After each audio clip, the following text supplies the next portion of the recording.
오케이, 몇 년 만에 사운드 체크입니까, 여러분들? 안녕하세요. Sound check pa lang. Sulit na ang paghihintay ng ARMY na lumipad pa South Korea mula sa iba't ibang panig ng mundo para sa first day ng arirang world tour ng global superstars na BTS. Si GMA News reporter Mariz Umali, time out muna sa work para sa kanyang bias.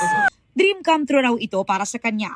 Naging extra special pa nga dahil kasama niya sa concert ang hubby na si Rafi Tima.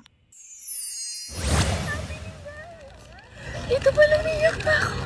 Beyond happiness and kilig ang nararamdaman ni UH Morning host Shaira Diaz. My dream is finally.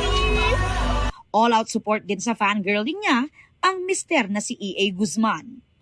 Masaya raw siyang makita ang abotengang ngiti ng kanyang wifey. Yung totoo, tuloy-tuloy lang yung ulan dito. So, nakadalawang raincoat ako, waterproof jacket and pants. Tapos may umbrella pa.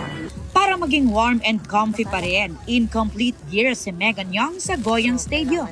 All for the love of BTS, lalo na sa bias niyang si Jin.